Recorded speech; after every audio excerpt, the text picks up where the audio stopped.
Am I the a-hole for leaving my dad's birthday dinner after overhearing my sister's comment about my miscarriage? A few months ago, I, 28 female, and my sister Eva, 33 female, realized that we were both pregnant. I'd say she was about 6 weeks further than I was. She's been struggling with infertility, so we were all happy for her. I have an older son, 2 male, with my husband, 32 male. Sadly, a couple weeks ago I lost my baby. We told my family. They were all supportive, but I did sort of pull away from them. They would have tried to avoid discussing Eva's baby around me, but I didn't want to overshadow her, especially since she's wanted this for a long time. I also didn't want to be reminded of my own loss whenever I saw her. So I haven't been to my parents' place for Sunday dinner since, or really spent time with Eva, which we had been doing a lot before. I replied vaguely to any messages about my absence, which wasn't the best communication from me. Yesterday, my parents were hosting a family dinner for my dad's birthday. I'd been thinking about going because I missed my family, and while of course the pain of losing my child has not faded, I'm at a point where I can at least put it a little to the side to be there for my sister and my new niece when she is born. So I let my family know that we would be coming. However, we had to get a gift for my dad, and then my son had a bit of a tantrum, so we got to my parents' place about an hour late. I wished my dad happy birthday and then went to the kitchen, where my mum, Eva, and my SILs were. But before I went in, I heard them say my name, so I stopped. My mum was saying something like, "Well, I guess OP's not coming." And Eva said, "What did you expect? She probably changed her mind and is just staying home again. Honestly, I'm sorry for her, but you would think she was the first woman to ever lose a kid, and it's not even her first kid." They then kept talking about other things, but I just wanted to leave. I went and got my husband, who was with my BIL dad and brothers in the living room. I told my dad I was really sorry, but we needed to go. They all protested, but my husband could see how upset I was, so he didn't. We got my son and left. When we got home, I just kind of cried for a while. My husband asked me what happened and I told him. He was angry that she said that, but thought we shouldn't have abruptly left because my dad had been looking forward to seeing us, and my son missed his cousins. After this, I was feeling conflicted. Later, my brother texted me saying my dad had been really upset about us leaving and brought it up at dinner, which caused a whole fight because Mum and Eva realized that I must have heard them talking and my dad was mad about it. My brother said that it was pretty bad and he wished I had just stayed so none of it would have happened. Obviously, Eva didn't mean for me to hear that. They were all just frustrated that I'd been a wall for so long. Now I feel bad, because I didn't mean to ruin dinner. Obviously what Eva said was hurtful, but I can see how my actions might have led to her saying something out of anger, and I could have talked to her about it later instead of just leaving. I don't know, am I the a-hole? Add it to add, for additional context. My family is the type to just drop by at each other's places and see one another multiple times throughout the week besides just Sunday dinner. Lately I've been kind of fielding off any requests for people to visit. I just want to, emphasize how close my family is and how abnormal it is for me to not be seeing them regularly, even for a little bit. I haven't been ghosting them, but I just text them saying I'm not feeling up to it for dinner and kind of leave it there. My sister and my mum have always been closer to each other, as have me and my dad. Additionally, my brothers are closer to her since they're all closer in age. I mentioned this in a comment, but we didn't text anyone saying we were going to be late since my family is usually pretty lax about time. Me and my husband usually show up early though, so it's unusual for us to be late, and might have been why they thought we weren't coming. Also, my son was continuing to be a handful all the way there, so that kept us busy, and we kind of didn't think about notifying anyone. I've started looking into grief counseling, now that I feel like I can at least talk about it. As far as she's told us, my sister hasn't had a miscarriage before, she just had trouble getting pregnant to begin with. From what my brother told me, my sister and mum didn't admit to saying anything, they just kind of looked at each other once my dad mentioned me leaving, and he noticed and asked about it. Then one of my SIOs, who was also in the kitchen, my other brother's wife, mentioned what they said and my dad got mad. My other brother was also apparently angry with them and it just turned into my mum and sister trying to defend themselves, my dad and other brother yelling, and my brother, who texted me, trying to stay out of it. Update 4 days later. Hi everyone, I want to thank you all for the support and feedback on my last post. This update is mostly about a few different conversations that I had. I took your suggestions and called my dad, apologizing for leaving early. He completely understood.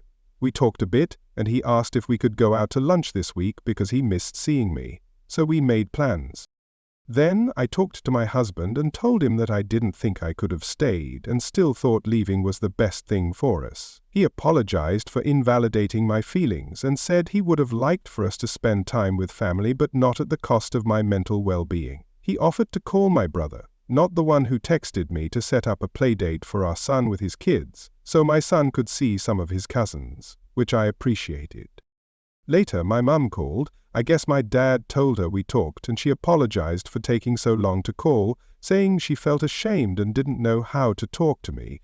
She said she wouldn't have let Eva say that if they'd known I was there, and that she didn't mean it.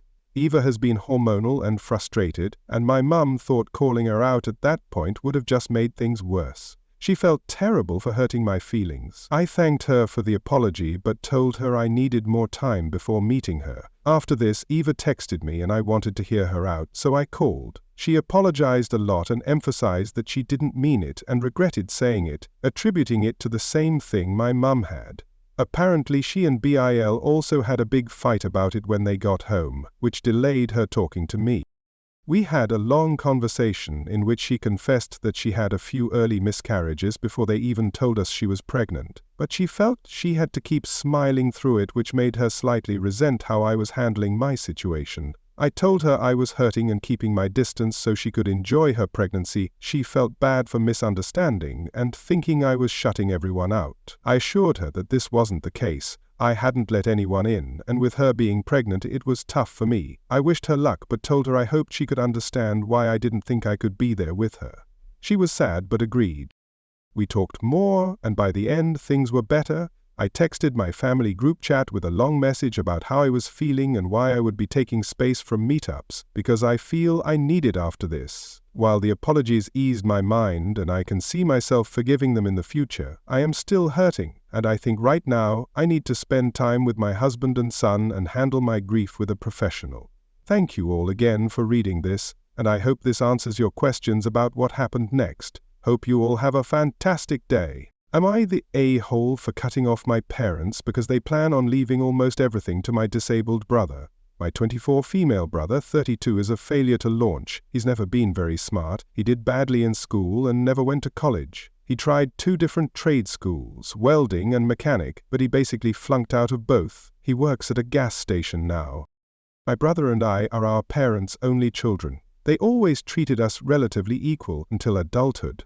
They always insisted we earn our own way. They refused to pay for college or anything.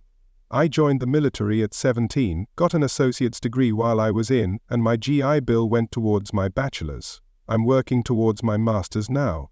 My husband and I have bought a house and have done well for ourselves. My parents, however, fully paid for my brother to try trade school twice. They've given him cash when he was behind on rent, and countless loans. They support him cosplaying as an adult. Meanwhile, they never paid for my wedding, education, nothing. I don't really care so much that they didn't give me money. But the disparity in how they've treated me versus my brother. Our parents are in their 60s now, and while they aren't that old, they're both in bad health and probably won't live another 10 years.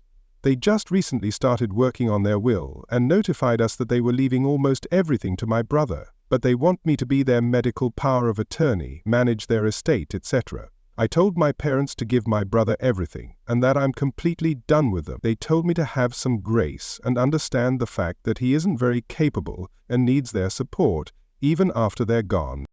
My mother had a doctor's appointment this morning and asked me for a ride since she medically can't work. I told her to ask her favorite child or pay for an Uber.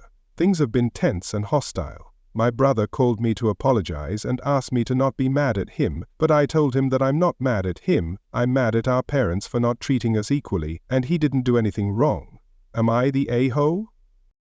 I meant to put disabled in quotation marks. My mother refers to my brother as disabled even though he isn't. She's had him tested for every kind of learning disability there is. He just has a below average IQ. She thinks that counts as a disability when it isn't. Update, hey. So the consensus on my post was a bit of a mixed bag. I sat down with my parents and I wanted to give an update and answer some stuff. My brother is not actually disabled, he just has a low IQ, just over 80. You need an IQ under 70 where I live to be considered disabled and to qualify for any sort of benefits. My parents have babied him because from a young age he wasn't as smart as other kids and had a low self-esteem because of that and was quick to give up on things when they seemed too hard. He does okay on his own now. He works and pays his bills most of the time. He drives and lives with a roommate. On to the update. I sat down with my parents and explained that I've always felt like they treated me worse than my brother.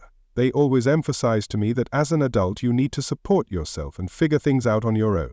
I had to join the military at 17 because I knew they'd kick me out when I was 18.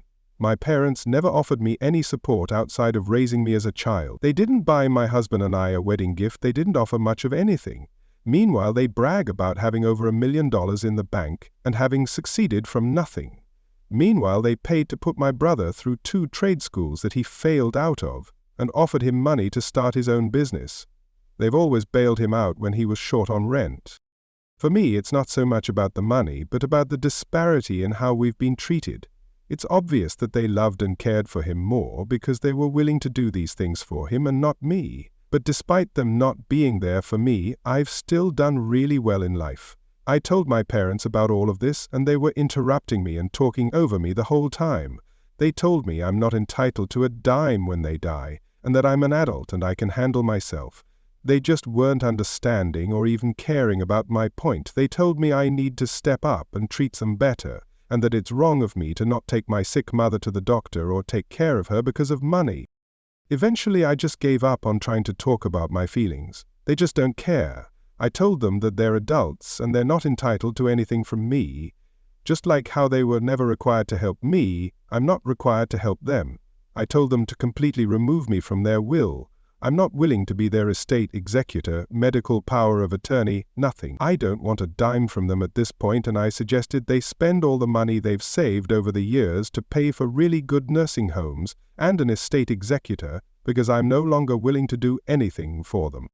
My mother was floored and asked if I'd really put my own parents in a nursing home. I asked if they'd really let their 17-year-old daughter join the army to get sexually harassed by older men in order to go to school without taking on a huge debt. My parents cried and yelled at me, and I left. And that's that, I guess. I kind of feel relieved, like a massive weight is off my shoulders. I have a wonderful husband. We own a nice home. I'm getting ready to start working on my master's degree, and we're thinking about maybe having a baby soon.